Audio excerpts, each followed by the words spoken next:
자, 간혹가다 가정에서 옷 정리를 하지 않습니까? 옷 정리를 하는데 이제 어떤 분이 오랫동안 안 입었던 외투를 정리하게 되었습니다. 정리할 때 보면 호주머니 뭐 들어있나 확인하잖아요. 그런데 그 호주머니 보니까 거기에 5만 원권 지폐가 한 장이 딱 있는 겁니다. 여러분 기분이 어떨까요?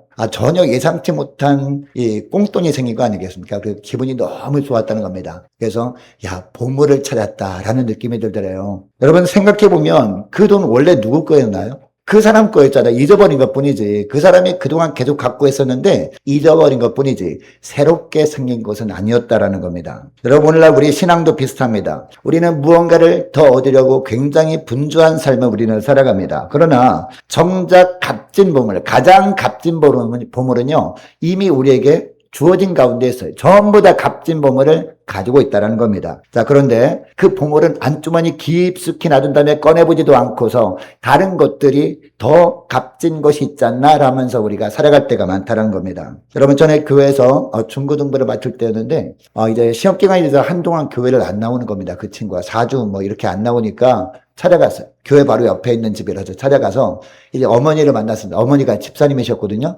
어머니를 만나서 상담하는데 그 아이는 없더라고요. 중학생인데 그 아이는 없어서 아이 어디 갔나 했더니 학원 갔대요. 학원에 이 시간에 학원 가요? 족집게 과외를 한다고 학원에 갔답니다. 그러면서 그 어머니가 당부하는 것이 있다고 하면서 이야기를 합니다. 무슨 얘기 하느냐? 지금 신앙생활은 나중에 대학 입학해도 할 수 있으니까 지금 시험 기간만큼은 아이가 공부에 집중할 수 있도록 도와달라고 하는 거예요. 깜짝 놀랐습니다. 집사님이 그런 얘기 하니까. 자, 무슨 생각을 하고 있는 겁니까? 지금 신앙생활보다 하나님의 말씀보다 지금 아이의 학교 성적을 더 귀한 것으로 여기고 있는 거죠. 그죠? 그런 생각을 하던 그분이었습니다.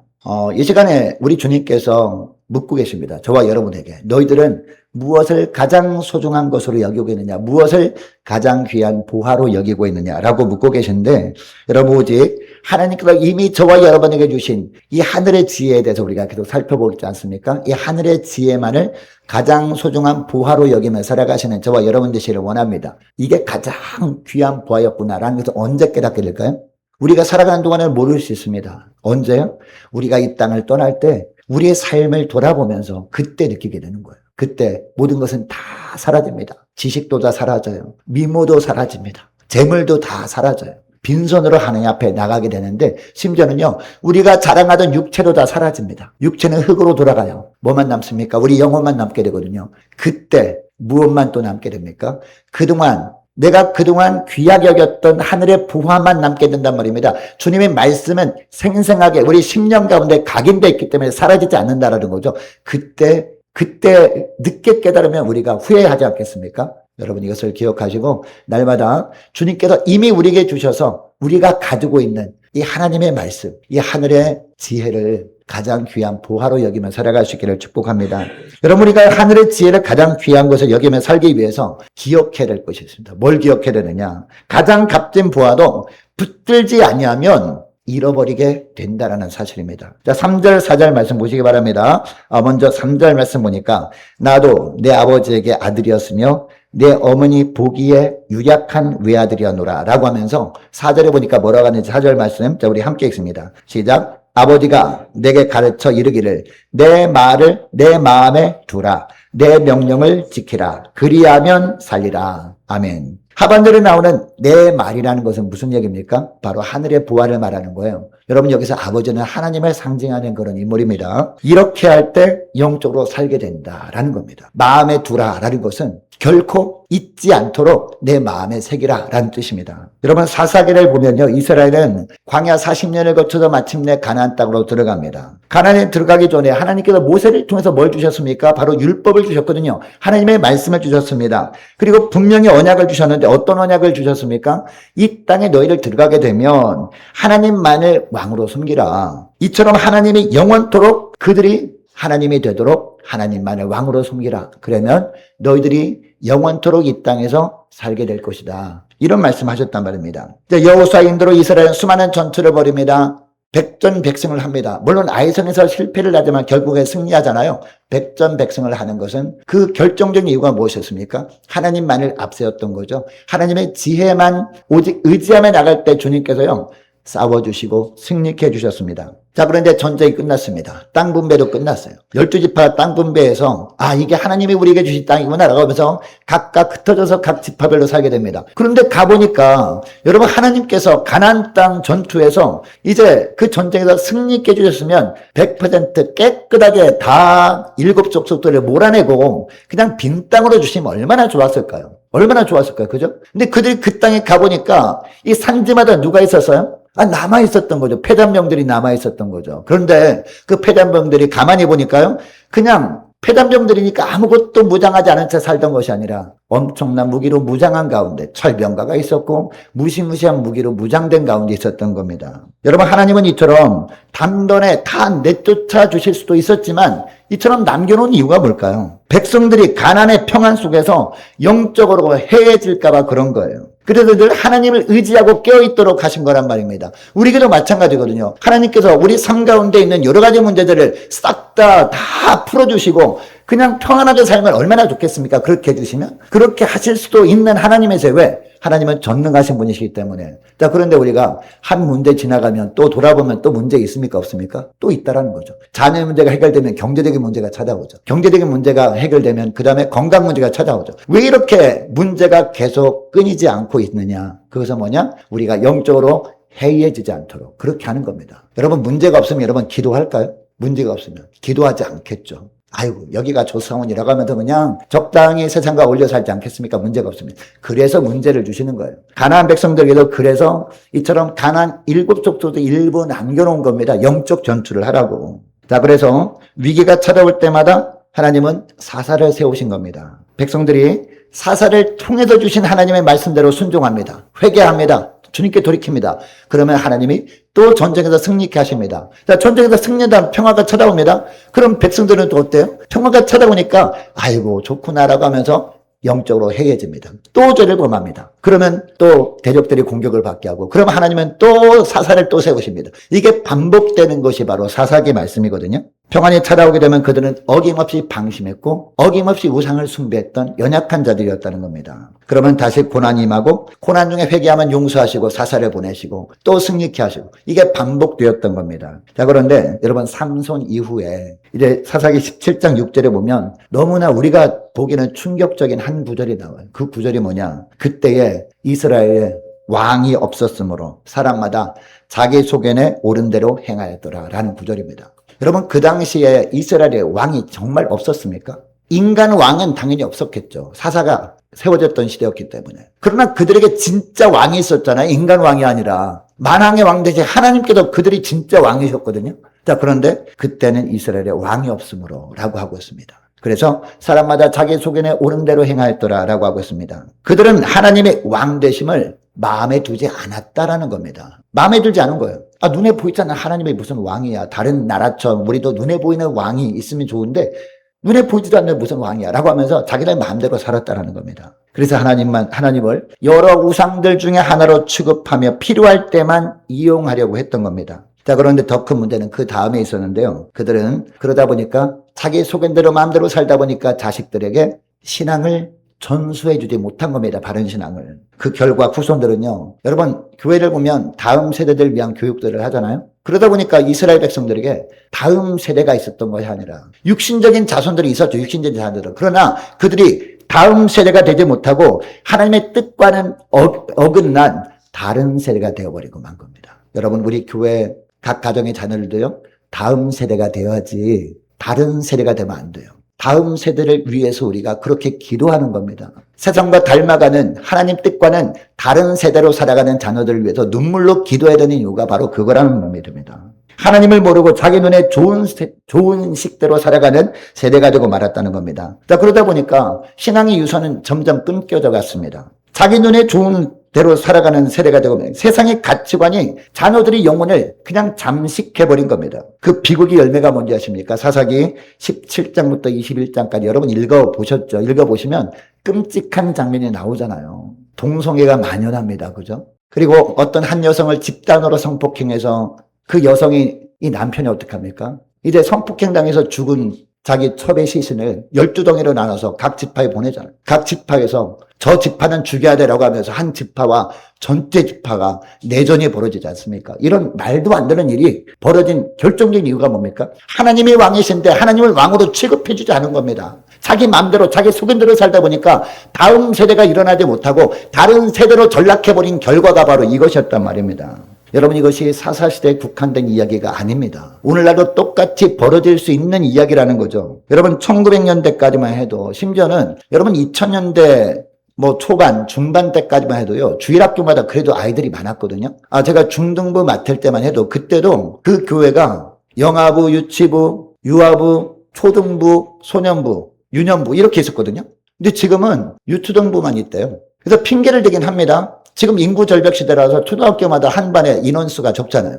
우리 한 70대 되신 분들 학교 다닐 때는 한 반에 보통 70명 정도 되지 않았나요? 그죠? 그리고 너무 많아가지고 오전반, 오후반 있었잖아요. 오전반, 오후반. 너무 워낙 많으니까. 근데 지금은 한 반에 한 25명, 20명. 그리고 어떤 학교는요, 한 반에 한 15명 이렇게밖에 없거든요. 그렇게 아이들이 없으니까 전도할 사람이 없다라는 핑계를 대긴 합니다. 그런데 여러분, 우리가 돌아보게 되면 부모 세대가 값진 보화를, 하늘의 지혜를 가장 가슴 깊이 간직하지 못함으로 말미암아 전수할 신앙 자체가 부모에게 없기 때문에 바로 이처럼 우리 자녀들이 다음 세대가 아니라 다른 세대가 되어버리고 있는 것 아닙니까? 우리 삶을 한번 돌아보자고요. 각 가정별로 자녀들은 있습니다. 근데 문제는 교회에 나오는 자녀들이 없는 거 아니겠습니까? 이게 심각한 문제라는 겁니다. 여러분, 한국교회 젊은 직분자들이 한 주간 일상을 보면요, 보통 이렇습니다. 기말고사를 코앞에 둔 아이가 너무나 다급하던 아이니까 뭘 모르잖아요. 그래서 엄마, 이번 주는 교회 안 가고 내가 공부하면 안 돼? 지금 공부 못한 게 있는데? 그러면 두말 없이 어떻게 합니까? 그래. 교회인데 다음 주도 가도 되니까. 이제 시험이 코앞이니까 시험 공부해. 응? 열심히 해. 나 갔다 올게. 이런다는 거죠, 대부분. 그리고 맞벌이 하느라고 피곤하고 지치다는 핑계로 주중 예배를 소홀히 합니다. 그리고 가정 예배는 차일피일 미룹니다. 하나님이 우리 가정을 세워주셨다는 것을 지식적으로 알아요. 근데 가정 예배는 드리긴 해야 되는데 바쁘니까, 피곤하니까 이렇게 핑계를 대면서 미룹니다. 이런 작은 양보가 쌓이게 되면서 어느새 신앙은요, 우리 가정에, 저와 여러분의 삶에 우선순위 밖으로 밀려나고 있지 않습니까? 여러분, 이번 한 주간 가정 예배가 부담될 수는 있어요. 그러나 잠자리에 들기 전에 가족들이 모여서 한 3분이라도 5분이라도 함께 손잡고 기도하는 시간을 가져볼 수 있기를 축복합니다. 여러분, 그런데 이 부활은요, 혼자 붙드는 것보다요, 함께 붙들 때 오랫도록 견고히 지켜진다는 걸 우리는 알아야 돼요. 이스라엘이 다음 세대를 잃은 깊은 뿌리는요, 그들이 가장 귀한 부하인 하늘의 지혜를 추구하면서도 한 하나님의 백성이라는 그런 마음으로 연합하지 못했던 데 있다라는 겁니다. 각자 자기 속인에 옳은 대로 행한 겁니다. 우리 집안은 우리 집안끼리, 우리 가정은 우리 가정끼리. 이렇게 하면서 개인주의가 만연하다 보니까 연합하는 정신이 흐려져 버렸고, 그러다 보니까 이처럼 자손들을 다음 세대로 양육하지 못하게 되었던 거죠. 여러분, 바로 이 지점에서 오늘 우리 함께 가는 교회가 이곳에는 동산제일교회와 한 몸을 이루려는 이 걸음이 너무나 귀하게 다가옵니다. 에베소서 4장 1절부터 4절을 보면 사도 바울은 이 옥에 갇힌 중에도 이런 권면을 합니다. 화면을 띄워주시기 바랍니다. 자, 에베소서 4장 1절부터 보면 읽을 테니까 눈으로 따라보시기 바랍니다. 그러므로 주 안에서 갇힌 내가, 이 바울을 말하는 거죠. 이 내가 너희를 권하노니 너희가 부르심을 받은 일에 합당하게 행하여 모든 겸손과 온유로 하고 오래 참음으로 사람 가운데서 서로 용납하고 평안에 매는 줄로, 자, 그 다음에 뭐라고 합니까? 성령이 하나 되게 하신 것을 힘써 지키라 라고 말씀하고 있습니다. 4절을 분명히 선언합니다. 이 몸이 하나요 성령도 한 분이시니까 이와 같이 너희가 부르심의 한 소망 안에서 부르심을 받았다라고 하고 있습니다. 그리고 바울은 그냥 단순히 하나가 되라라고 하지 않습니다. 성령이 이미 하나가 되게 하신 것을 어떻게 하라? 지키라. 어떻게 지키라? 힘써 지키라 라고 하고 있습니다. 이미 성령께서 하나가 되게 하셨다는 그것을 잘 지키는 것이다라는 겁니다. 우리가 인간적인 노력으로 하나 되는 것보다도 잘 지키는 것. 이미 성령께서 하나가 되게 하셨으니까. 우리는 예수님의 보혈로 하나가 된 존재 아닙니까? 그죠? 한 피바다 한 몸이 이룬 존재 아닙니까? 바로 이 말씀을 하는 겁니다. 자, 우리가 만들어내는 연합이 아니라 성령께서 이미 이루신 연합을 우리가 깨뜨리지 않고 잘 지키는 것이다. 이 말씀을 하고 있습니다. 자, 그런데 여러분 출신과 역사가 다르고 익숙한 예배 분위기와 섬김의 방식이 다른 두 공동체가 만나게 됩니다. 만나게 될 때 이 낯설다라는 느낌은요 필연적으로 찾아오게 되죠. 근데 우리 교회는 11시 반 예배 드리거든요. 당장. 그리고 동산제일교회는 그동안 11시 예배를 드려왔거든요. 동산제일교회뿐만 아니라 대부분의 교회들이 11시 예배를 드려왔어요. 당장 그것부터 우리가 30분 먼저 예배 드리는 게 굉장히 낯설 수 있거든요. 불편할 수 있거든요. 이런 부분이 있을 수 있단 말입니다. 그래서 저 교회는 왜 저렇게 하지? 우리는 그동안 11시 반 예배 드려왔는데 이런 부딪힘이 있을 수 있다는 겁니다. 바로 그 낯선 순간에 바울이 처방으로 내민 것이 바로 오늘 본문에 나오고 있는데요. 자, 우리가 조금 전에 읽었던 에베소서에 나오고 있는데 그 처방이 바로 세 가지였습니다. 세 가지가 뭐냐? 겸손, 또 하나는 온유, 그리고 또 하나는 뭡니까? 오래 참음이에요. 여러분 겸손이 뭡니까? 겸손이라는 것. 사람을 말씀할 때 조용조용히 얘기하는 거 이것도 물론 겸손일 수 있습니다. 그죠? 그 사람이 나를 막 자극할 때 화를 내지 않고 그냥 조용히 말하는 게 또 겸손일 수 있어요. 그러나 성경적인 겸손은 뭐냐? 내 방식이 옳다라는 주장을 내려놓고 상대를 나보다 낮게 여기는 예수님의 마음을 품는 거. 이게 바로 겸손이라는 거죠. 그리고 온유는 뭐냐? 다름 앞에서 날카로워지지 않고 부드럽게 품는 힘이 바로 온유라는 겁니다. 나와 달라요. 내 방식과 달라요. 근데 나는 이렇게 살아왔는데 왜 그렇게 해야 돼요? 왜 꼭 우리 식대로 하면 안 되는 거? 이렇게 하는 것이 아니라 이런 날카로움이 아니라 부드럽게 상대방을 품는 힘이 뭐다? 바로 온유라는 겁니다. 자, 그럼 오래 참음이 뭐냐? 오래 참음이라는 것은 하루아침에 하나가 될 수 없을 것 같아요. 그죠? 서로 다른 환경에서 이렇게 믿음 생활을 해왔던 두 교회가 합쳐질 때 갑자기 만나자마자 어떻게 하나가 됩니까? 그죠? 그 쉽지 않을 것처럼 보입니다. 그러나 하루아침에 하나 되지 않더라도 사랑 가운데서 서로를 기다려주는 인내. 이게 바로 뭐다? 오래 참음이다라는 겁니다. 그래서 이것은 우리 힘으로 되는 게 아니죠. 자, 간혹가다 가정에서 옷 정리를 하지 않습니까? 옷 정리를 하는데 이제 어떤 분이 오랫동안 안 입었던 외투를 정리하게 되었습니다. 정리할 때 보면 호주머니 들어있나 확인하잖아요. 그런데 그 호주머니 보니까 거기에 5만 원권 지폐가 한 장이 딱 있는 겁니다. 여러분 기분이 어떨까요? 기분이.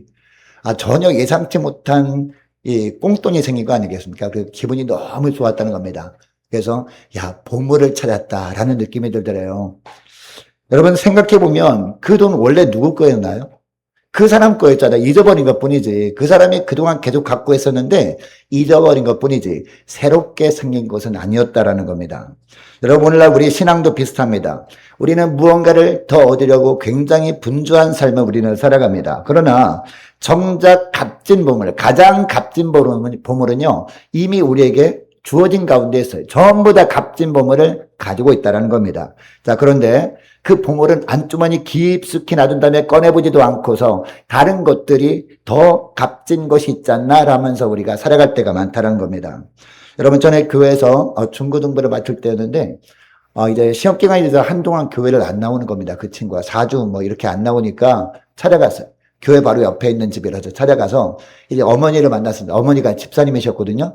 어머니를 만나서 상담하는데 그 아이는 없더라고요. 중학생인데 그 아이는 없어서 아이 어디 갔나 했더니 학원 갔대요. 학원에 이 시간에 학원 가요? 족집게 과외를 한다고 학원에 갔답니다. 그러면서 그 어머니가 당부하는 것이 있다고 하면서 이야기를 합니다. 무슨 얘기 하느냐? 지금 신앙생활은 나중에 대학 입학해도 할 수 있으니까 지금 시험 기간만큼은 아이가 공부에 집중할 수 있도록 도와달라고 하는 거예요. 깜짝 놀랐습니다. 집사님이 그런 얘기 하니까. 자, 무슨 생각을 하고 있는 겁니까? 지금 신앙생활보다 하나님의 말씀보다 지금 아이의 학교 성적을 더 귀한 것으로 여기고 있는 거죠. 그죠? 그런 생각을 하던 그분이었습니다.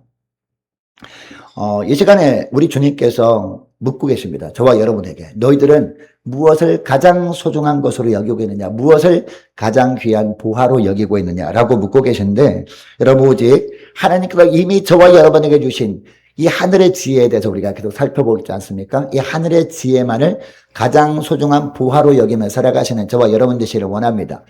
이게 가장 귀한 보화였구나라는 것을 언제 깨닫게 될까요? 우리가 살아가는 동안은 모를 수 있습니다. 언제요? 우리가 이 땅을 떠날 때 우리의 삶을 돌아보면서 그때 느끼게 되는 거예요. 그때 모든 것은 다 사라집니다. 지식도 다 사라져요. 미모도 사라집니다. 재물도 다 사라져요. 빈손으로 하나님 앞에 나가게 되는데 심지어는요 우리가 자랑하던 육체도 다 사라집니다. 육체는 흙으로 돌아가요. 뭐만 남습니까? 우리 영혼만 남게 되거든요. 그때 무엇만 또 남게 됩니까? 내가 그동안 귀하게 여겼던 하늘의 부활만 남게 된단 말입니다. 주님의 말씀은 생생하게 우리 심령 가운데 각인되어 있기 때문에 사라지지 않는다라는 거죠. 그때 늦게 깨달으면 우리가 후회하지 않겠습니까? 여러분 이것을 기억하시고 날마다 주님께서 이미 우리에게 주셔서 우리가 가지고 있는 이 하나님의 말씀, 이 하늘의 지혜를 가장 귀한 보화로 여기며 살아갈 수 있기를 축복합니다.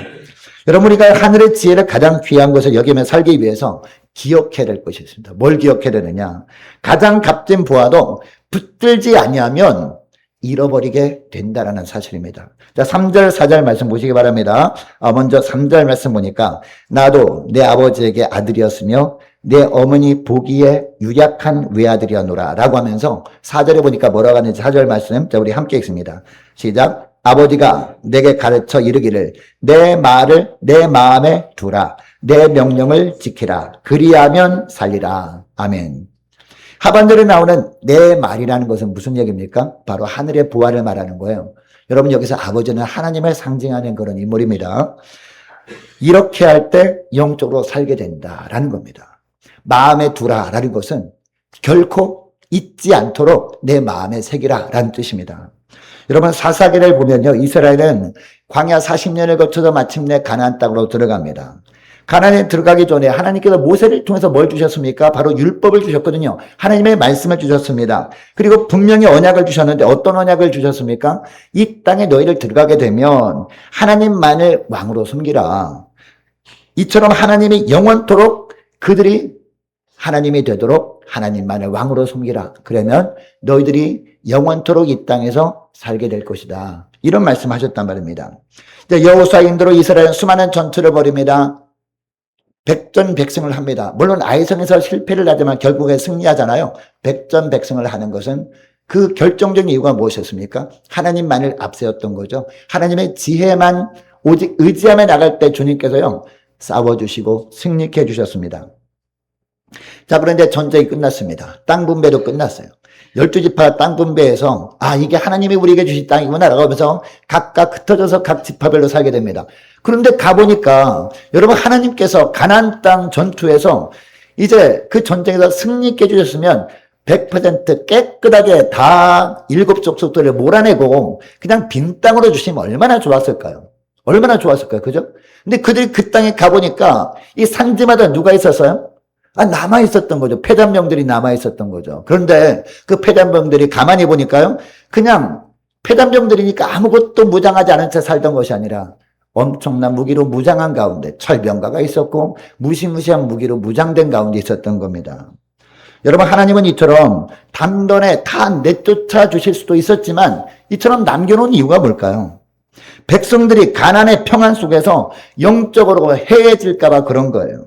그래서 늘 하나님을 의지하고 깨어있도록 하신 거란 말입니다. 우리에게도 마찬가지거든요. 하나님께서 우리 삶 가운데 있는 여러 가지 문제들을 싹 다 풀어주시고 그냥 평안하게 살면 얼마나 좋겠습니까? 그렇게 해주시면 그렇게 하실 수도 있는 하나님이세요. 왜? 하나님은 전능하신 분이시기 때문에. 자, 그런데 우리가 한 문제 지나가면 또 돌아보면 또 문제 있습니까? 없습니까? 또 있다라는 거죠. 자녀 문제가 해결되면 경제적인 문제가 찾아오죠. 경제적인 문제가 해결되면 그 다음에 건강 문제가 찾아오죠. 왜 이렇게 문제가 계속 끊이지 않고 있느냐? 그것은 뭐냐? 우리가 영적으로 해이해지지 않도록 그렇게 하는 겁니다. 여러분 문제가 없으면 여러분 기도할까요? 문제가 없으면 기도하지 않겠죠. 아이고 여기가 조사원이라고 하면서 그냥 적당히 세상과 어울려 살지 않겠습니까? 문제가 없으면. 그래서 문제를 주시는 거예요. 가나안 백성들에게도 그래서 이처럼 가나안 7족속도 일부 남겨놓은 겁니다. 영적 전투를 하라고. 자, 그래서 위기가 찾아올 때마다 하나님은 사사를 세우신 겁니다. 백성들이 사사를 통해서 주신 하나님의 말씀대로 순종합니다. 회개합니다. 주님께 돌이킵니다. 그러면 하나님이 또 전쟁에서 승리케 하십니다. 자, 전쟁에서 승리한 평화가 찾아옵니다. 그럼 백성들은 또 어때요? 평화가 찾아오니까 아이고 좋구나라고 하면서 영적으로 해해집니다. 또 죄를 범합니다. 그러면 또 대적들이 공격을 받게 하고 그러면 하나님은 또 사사를 또 세우십니다. 이게 반복되는 것이 바로 사사기 말씀이거든요. 평안이 찾아오게 되면 그들은 어김없이 방심했고 어김없이 우상을 숭배했던 연약한 자들이었다는 겁니다. 그러면 다시 고난이 임하고 고난 중에 회개하면 용서하시고 사사를 보내시고 또 승리케 하시고 이게 반복되었던 겁니다. 자, 그런데 여러분 삼손 이후에 이제 사사기 17장 6절에 보면 너무나 우리가 보기에는 충격적인 한 구절이 나와요. 그 구절이 뭐냐? 그때에 이스라엘에 왕이 없었으므로 사람마다 자기 소견에 옳은 대로 행하였더라 라는 구절입니다. 여러분 그 당시에 이스라엘에 왕이 정말 없었습니까? 인간 왕은 당연히 없었겠죠. 사사가 세워졌던 시대였기 때문에. 그러나 그들에게 진짜 왕이 있었잖아요. 인간 왕이 아니라. 만왕의 왕 대신 하나님께서 그들이 진짜 왕이셨거든요. 자, 그런데 그때는 이스라엘에 왕이 없으므로 라고 하고 있습니다. 그래서 사람마다 자기 소견에 옳은 대로 행하였더라 라고 하고 있습니다. 그들은 하나님의 왕 되심을 마음에 두지 않았다라는 겁니다. 마음에 들지 않은 거예요. 아, 눈에 보이잖아. 하나님이 무슨 왕이야. 다른 나라처럼 우리도 눈에 보이는 왕이 있으면 좋은데 눈에 보이지도 않는 무슨 왕이야 라고 하면서 자기네 마음대로 살았다라는 겁니다. 그래서 하나님을 여러 우상들 중에 하나로 취급하며 필요할 때만 이용하려고 했던 겁니다. 자, 그런데 더 큰 문제는 그 다음에 있었는데요. 그들은 그러다 보니까 자기 소견대로 마음대로 살다 보니까 자식들에게 신앙을 전수해 주지 못한 겁니다. 바른 신앙을. 그 결과 후손들은요. 여러분 교회를 보면 다음 세대들 위한 교육들을 하잖아요. 그러다 보니까 이스라엘 백성들에게 다음 세대가 있었던 것이 아니라 육신적인 자손들이 있었죠. 육신적인 자손들은. 그러나 그들이 다음 세대가 되지 못하고 하나님의 뜻과는 어긋난 다른 세대가 되어버리고 만 겁니다. 여러분 우리 교회 각 가정의 자녀들도요. 다음 세대가 되어야지 다른 세대가 되면 안 돼요. 할렐루야. 다음 세대를 위해서 우리가 그렇게 기도하는 겁니다. 세상과 닮아가는 하나님 뜻과는 다른 세대로 살아가는 자녀들을 위해서 눈물로 기도해야 되는 이유가 바로 그거라는 겁니다. 하나님을 모르고 자기 눈에 좋은 식대로 살아가는 세대가 되고 말았다는 겁니다. 자, 그러다 보니까 신앙의 유서는 점점 끊겨져 갔습니다. 자기 눈에 좋은 대로 살아가는 세대가 되고 세상의 가치관이 자녀들의 영혼을 그냥 잠식해버린 겁니다. 그 비극의 열매가 뭔지 아십니까? 사사기 17장부터 21장까지 여러분 읽어보셨죠? 읽어보시면 끔찍한 장면이 나오잖아요. 동성애가 만연합니다. 그죠? 그리고 어떤 한 여성을 집단으로 성폭행해서 그 여성이 이 남편이 어떡합니까? 이제 성폭행 당해서 죽은 자기 첩의 시신을 12덩이로 나눠서 각 지파에 보내잖아요. 각 지파에서 저 지파는 죽여야 되라고 하면서 한 지파와 전체 지파가 내전이 벌어지지 않습니까? 이런 말도 안 되는 일이 벌어진 결정적인 이유가 뭡니까? 하나님이 왕이신데 하나님을 왕으로 취급해주지 않은 겁니다. 자기 마음대로 자기 소견대로 살다 보니까 다음 세대가 일어나지 못하고 다른 세대로 전락해버린 결과가 바로 이것이었단 말입니다. 여러분 이것이 사사시대에 국한된 이야기가 아닙니다. 오늘날도 똑같이 벌어질 수 있는 이야기라는 거죠. 여러분 1900년대까지만 해도 심지어는 여러분 2000년대 초반 중반 때까지만 해도요. 주일학교마다 그래도 아이들이 많았거든요. 제가 중등부 맡을 때만 해도 그때도 그 교회가 영아부, 유치부, 유아부, 초등부, 소년부, 유년부 이렇게 있었거든요. 근데 지금은 유초등부만 있대요. 그래서 핑계를 대긴 합니다. 지금 인구 절벽 시대라서 초등학교마다 한 반에 인원수가 적잖아요. 우리 한 70대 되신 분들 학교 다닐 때는 한 반에 보통 70명 정도 되지 않았나요? 그죠? 그리고 너무 많아가지고 오전반, 오후반 있었잖아요. 오전반, 오후반. 너무 워낙 많으니까. 근데 지금은 한 반에 한 25명, 20명. 그리고 어떤 학교는요, 한 반에 한 15명 이렇게밖에 없거든요. 그렇게 아이들이 없으니까 전도할 사람이 없다라는 핑계를 대긴 합니다. 그런데 여러분 우리가 돌아보게 되면 부모 세대가 값진 보화를 하늘의 지혜를 가장 가슴 깊이 간직하지 못함으로 말미암아 전수할 신앙 자체가 부모에게 없기 때문에 바로 이처럼 우리 자녀들이 다음 세대가 아니라 다른 세대가 되어버리고 있는 것 아닙니까? 우리 삶을 한번 돌아보자고요. 각 가정별로 자녀들이 있습니다. 근데 문제는 교회에 나오는 자녀들이 없는 거 아니겠습니까? 이게 심각한 문제라는 겁니다. 여러분 한국교회 젊은 직분자들이 한 주간 일상을 보면요. 보통 이렇습니다. 기말고사를 코앞에 둔 아이가 너무나 다급하던 아이니까 뭘 모르잖아요. 그래서 엄마 이번 주는 교회 안 가고 내가 공부하면 안 돼? 지금 공부 못한 게 있는데? 그러면 그냥 두말 없이 어떻게 합니까? 아, 그래. 다음, 교회인데 다음 주도 가도 되니까. 이제 시험이 코앞이니까 시험 공부해. 응? 열심히 해. 나 갔다 올게. 이런다는 거죠, 대부분. 그리고 맞벌이 하느라고 피곤하고 지치다는 핑계로 주중 예배를 소홀히 합니다. 그리고 가정 예배는 자일피를 미룹니다. 하나님이 우리 가정을 세워주셨다는 것을 지식적으로 알아요. 근데 가정 예배는 드리긴 해야 되는데 바쁘니까 피곤하니까 이렇게 핑계를 대면서 미룹니다. 이런 작은 양보가 쌓이게 되면서 어느새 신앙은요, 우리 가정에, 저와 여러분의 삶에 우선순위 밖으로 밀려나고 있지 않습니까? 여러분 이번 한 주간 가정 예배가 부담될 수는 있어요. 그러나 잠자리에 들기 전에 가족들이 모여서 한 3분이라도 5분이라도 함께 손잡고 기도하는 시간을 가져볼 수 있기를 축복합니다. 여러분, 그런데 이 부활은요, 혼자 붙드는 것보다요, 함께 붙들 때 오랫도록 견고히 지켜진다는 걸 우리는 알아야 돼요. 이스라엘이 다음 세대를 잃은 깊은 뿌리는요, 그들이 가장 귀한 부하인 하늘의 지혜를 추구하면서도 한 하나님의 백성이라는 그런 마음으로 연합하지 못했던 데 있다라는 겁니다. 각자 자기 속인에 옳은 대로 행한 겁니다. 우리 집안은 우리 집안끼리, 우리 가정은 우리 가정끼리. 이렇게 하면서 개인주의가 만연하다 보니까 연합하는 정신이 흐려져 버렸고, 그러다 보니까 이처럼 자손들을 다음 세대로 양육하지 못하게 되었던 거죠. 여러분, 바로 이 지점에서 오늘 우리 함께 가는 교회가 이곳에는 동산제일교회와 한 몸을 이루려는 이 걸음이 너무나 귀하게 다가옵니다. 에베소서 4장 1절부터 4절을 보면 사도 바울은 이 오개 같은 중에도 이런 권면을 합니다. 화면을 띄워주시기 바랍니다. 자, 에베소서 4장 1절부터 보면 읽을 테니까 눈으로 따라오시기 바랍니다. 그러므로 주 안에서 갇힌 내가, 이 바울을 말하는 거죠. 이 내가 너희를 권하노니 너희가 부르심을 받은 일에 합당하게 행하여 모든 겸손과 온유로 하고 오래 참음으로 사람 가운데서 서로 용납하고 평안에 매는 줄로, 자, 그 다음에 뭐라고 합니까? 성령이 하나 되게 하신 것을 힘써 지키라 라고 말씀하고 있습니다. 사절을 분명히 선언합니다.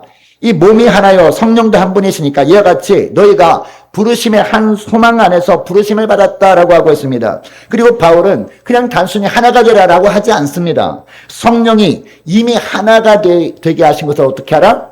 지키라. 어떻게 지키라? 힘써 지키라 라고 하고 있습니다. 이미 성령께서 하나가 되게 하셨다는 그것을 잘 지키는 것이다라는 겁니다. 우리가 인간적인 노력으로 하나 되는 것보다도 잘 지키는 것. 이미 성령께서 하나가 되게 하셨으니까. 우리는 예수님의 보혈로 하나가 된 존재 아닙니까? 그죠? 한 피바다 한 몸이 이룬 존재 아닙니까? 바로 이 말씀을 하는 겁니다. 자, 우리가 만들어내는 연합이 아니라 성령께서 이미 이루신 연합을 우리가 깨뜨리지 않고 잘 지키는 것이다. 이 말씀을 하고 있습니다. 자, 그런데 여러분, 출신과 역사가 다르고 익숙한 예배 분위기와 섬김의 방식이 다른 두 공동체가 만나게 됩니다. 만나게 될 때 이 낯설다라는 느낌은요, 필연적으로 찾아오게 되죠. 근데 우리 교회는 11시 반 예배 드리거든요, 당장. 그리고 동산제일교회는 그동안 11시 예배를 드려왔거든요. 동산제일교회뿐만 아니라 대부분의 교회들이 11시 예배를 드려왔어요. 당장 그것부터 우리가 30분 먼저 예배드리는 게 굉장히 낯설 수 있거든요. 불편할 수 있거든요. 이런 부분이 있을 수 있단 말입니다. 그래서 저 교회는 왜 저렇게 하지? 우리는 그동안 11시 반 예배 드려왔는데 이런 부딪힘이 있을 수 있다는 겁니다. 바로 그 낯선 순간에 바울이 처방으로 내민 것이 바로 오늘 본문에 나오고 있는데요. 자, 우리가 조금 전에 읽었던 에베소서에 나오고 있는데 그 처방이 바로 세 가지였습니다. 세 가지가 뭐냐?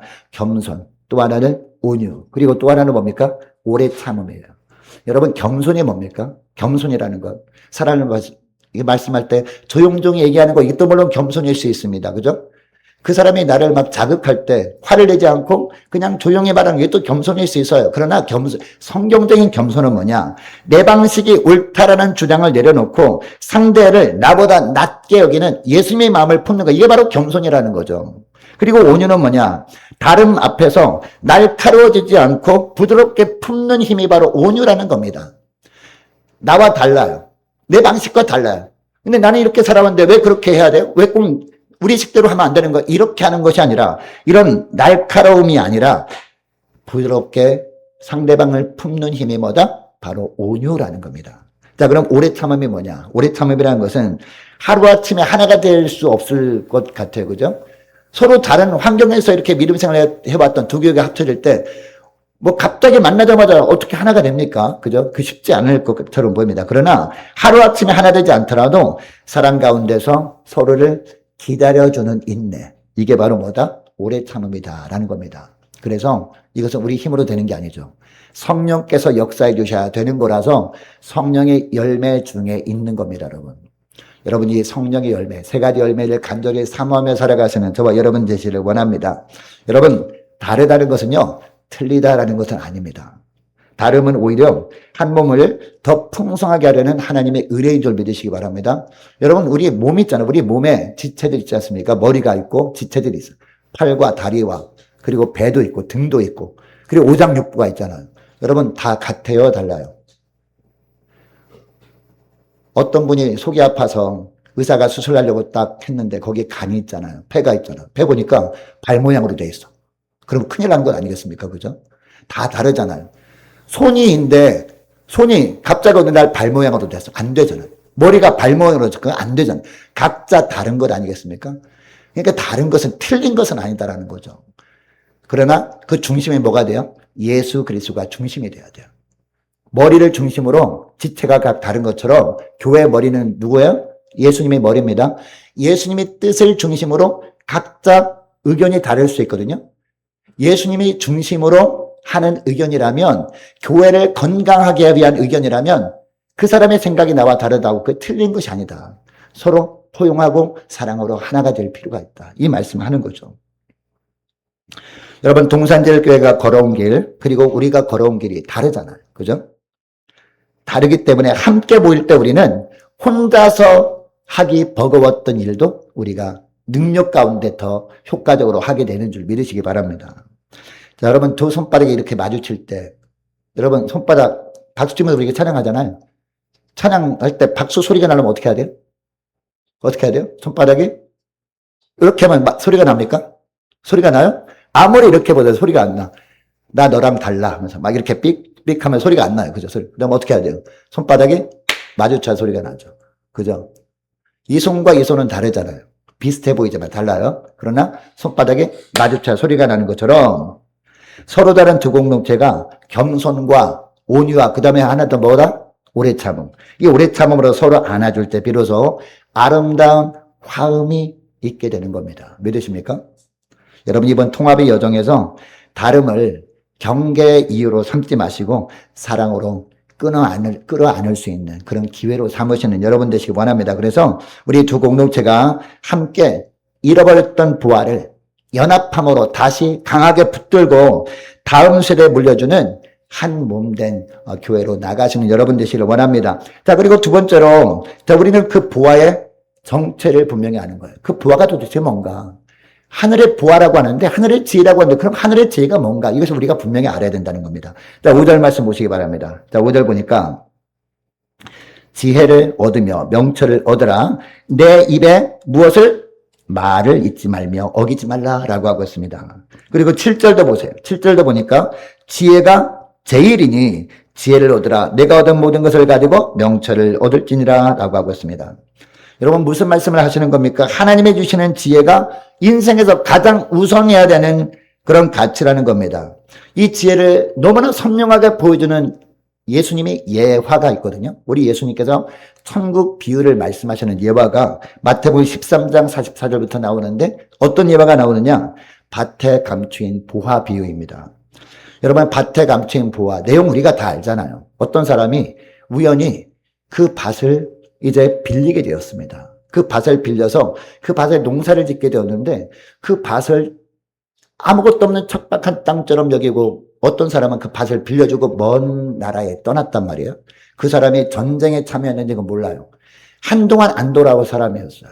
근데 그 밭을 빌린 사람이 밭을 경작하다 보니까 뭔가 둔탁한 것이 걸립니다. 근데 계속 파다 보니까 거기에 뭐가 있어요? 보화가 숨어 있던 거예요, 보화가. 그래서 이 사람은 어떻게 합니까? 집에 돌아가서 모든 것을 다 팔아서 그 밭을 샀느니라 라고 하고 있습니다. 여러분이 밭에 감춘 부화가 뭐예요? 주님은 어떤 예화? 천국 예화를 말씀한 거잖아요. 천국 비유를. 이 밭에 감춘 부화가 뭐다? 천국이라는 거죠. 그리고 이 천국 비유를 말씀하실 때요, 우리 주님께서 어떤 말씀하셨냐면요, 바로 예수님 자신을 의미하는 말씀을 하신 거예요. 우리 예수님이 수많은 사람들이 보기에는 볼품없어 보였잖아요. 그런데 수많은 볼품없어 보이는 사람들 중에서 예수님이 뭐다? 밭에 감추인 보화라는 겁니다. 이처럼 우리 주님을 따르기 위해서 모든 것을 버려도 될 만한 가치가 있는 존재가 바로 예수님이다라는 거죠. 그리고 예수님께서 요한복음 1장에 보면 뭐라고 합니까? 태초에 말씀이 계시니라라고 하면서 뭐라고 해요? 말씀이 하나님과 함께 계셨으니 이 말씀은 곧 하나님이시라라고 하면서 그 말씀이 육신일에 우리 안에 거하심이라고 하잖아요. 누구를 말하는 거예요? 예수님을 말하는 거예요. 그러니까 이 정말 감추인 보화는 뭐다? 예수님의 말씀이 감추인 보화다. 이렇게 말씀하고 있어요. 그래서 본문 7절에 보니까 뭐라고 합니까? 뭐가 제일이다? 지혜가 제일이다. 어떤 지혜? 하늘의 지혜가 제일이다. 이 말씀을 하는 겁니다. 여러분, 세상의 지혜와 하늘의 지혜는 너무나 다릅니다. 세상의 지혜는요, 어떻게 하면 내가 더 가질까? 라고 하는 목적을 가지고 머리를 돌리는 거예요. 이게 바로 인간의 지혜입니다.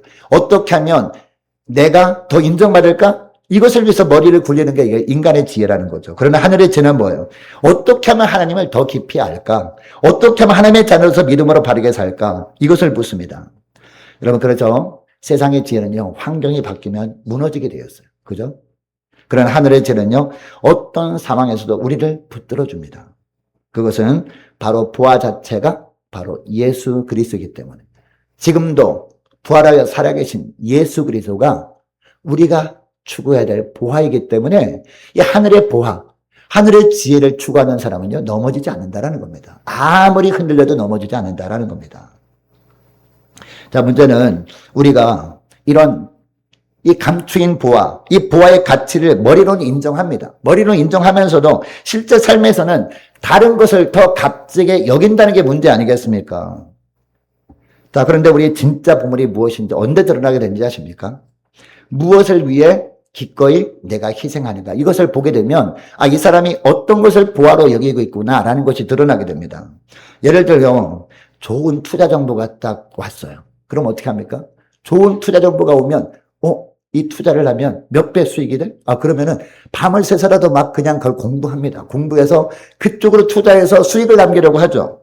자, 그리고 자녀 입시를 위해서는요, 수백만 원 학원비도 아까워하지 않잖아요. 그죠?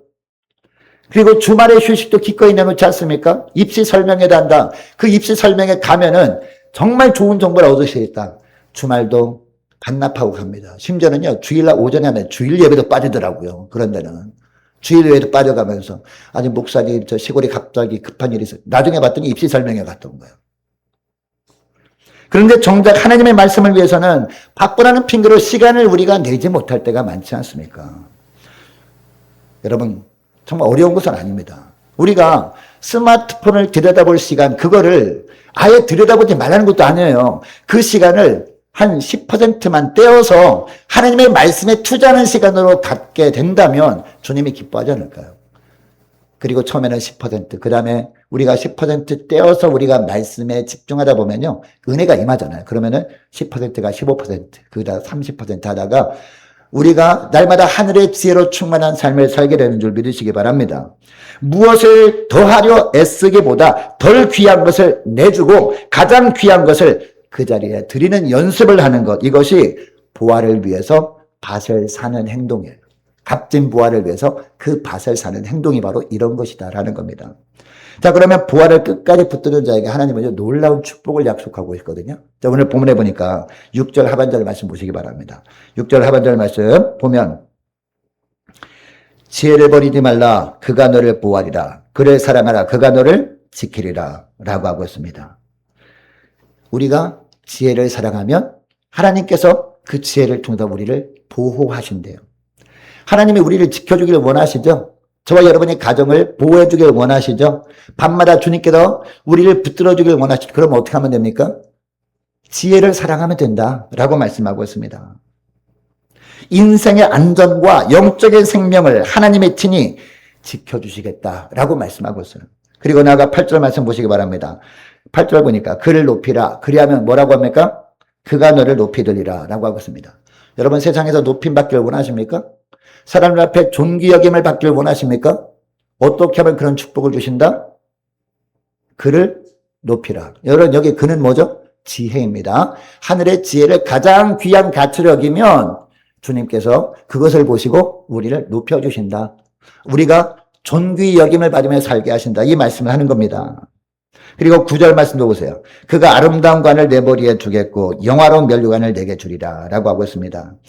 아무리 어려운 환경 가운데 있어도 하나님의 지혜만을 붙들라는 겁니다. 그 지혜가 우리를 높여주고 마침내 무엇을 준다? 면류관을 준다. 그 면류관이 어떤 면류관? 너무나 아름다운 면류관을 준다는 겁니다. 장차 주님께로 우리를 부르실 때 주님께서 정말 영원히 그 빛이 사라지지 않는 찬란한 면류관을 우리에게 주신다라고 하고 있습니다.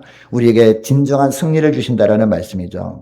여러분, 이 둘 사이의 갈림길은 지금도 우리 앞에 놓여 있습니다. 여러분, 하나님의 지혜를 붙들게 되면 우리가 생각하는 대로 일이 잘 술술 풀리고, 자, 그리고 손해가 없을 것, 이런 뜻은 아닙니다. 그런 뜻은 아니에요. 오히려 정직하게 우리가 믿음 생활을 하게 되면요, 당장은 손해를 보는 것처럼 느껴지는 순간이 오게 됩니다. 직장에서 모두가 적당히 눈 감는 관행들 있지 않습니까? 관행들인데, 들키지만 하면 되는데, 들키면 벌금 내면 되지. 이런 것들 있거든요. 관행들. 왜냐하면, 그렇게 하지 않으면 많은 수익을 낼 수 없기 때문에, 그래서 이처럼 잠깐 이렇게 법망을 피해서 이렇게 불의를 저지르는 부분이 있단 말입니다. 들통나면 벌금 내고 끝나는 거예요. 왜냐하면, 많은 불의를 저질러서 수익을 낸 것보다 벌금 내는 건 일부니까, 그렇게 하는 분들이 있을 수 있단 말이에요. 이런 경우에 여러분, 우리가 정말 하늘의 지혜를 추구하는 사람은 어떻게 해야 돼요? 저는 신앙 양심상 그렇게 하지 못하겠습니다 라고 하잖아요. 그렇게 할 때 당장은 미움을 받을 수 있어요. 그리고 승진해서 낙오될 수도 있습니다.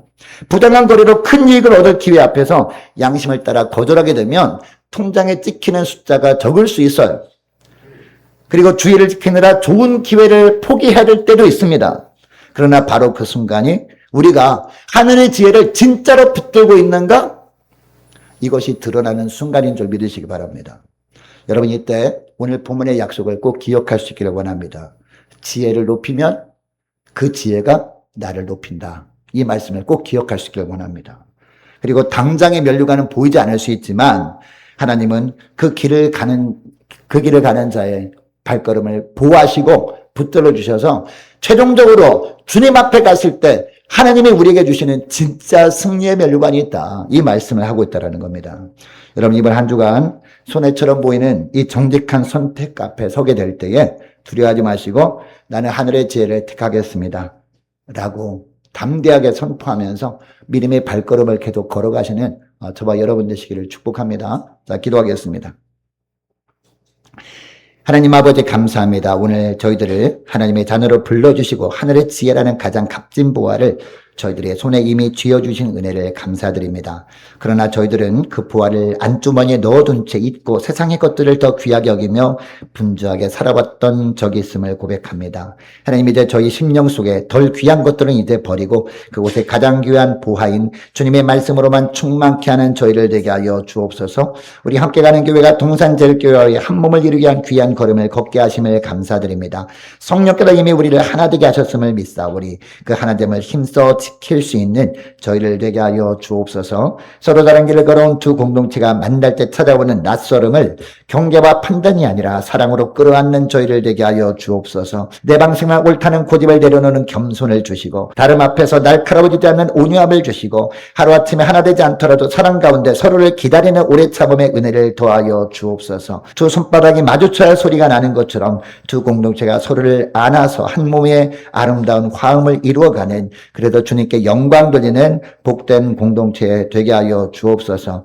하나님, 부활을 잃어버린 세대가 아니라 부활을 다음 세대에 물려주는 세대가 되게 하옵소서. 가정마다 다시 예배의 자리가 회복되게 하시고 자녀들이 영원히 주님을 향하도록 신앙의 유산을 흘려보내는 가정들 되게 하여 주옵소서. 손해처럼 보이는 정직한 선택 앞에 설 때도 두려워서 물러서지 않게 하시고 하늘의 지혜를 택하는 저희를 다 되게 하여 주옵소서. 그 길을 가는 우리를 주님께로 친히 보호하시고 높여주시며 주님 부르실 때 영화로운 면류관을 씌워주시는 은혜를 우리가 맛보며 하나님께 영광 돌리는 저희를 다 되게 하여 주옵소서. 감사드리오며 예수님의 이름으로 기도드리옵나이다. 아멘.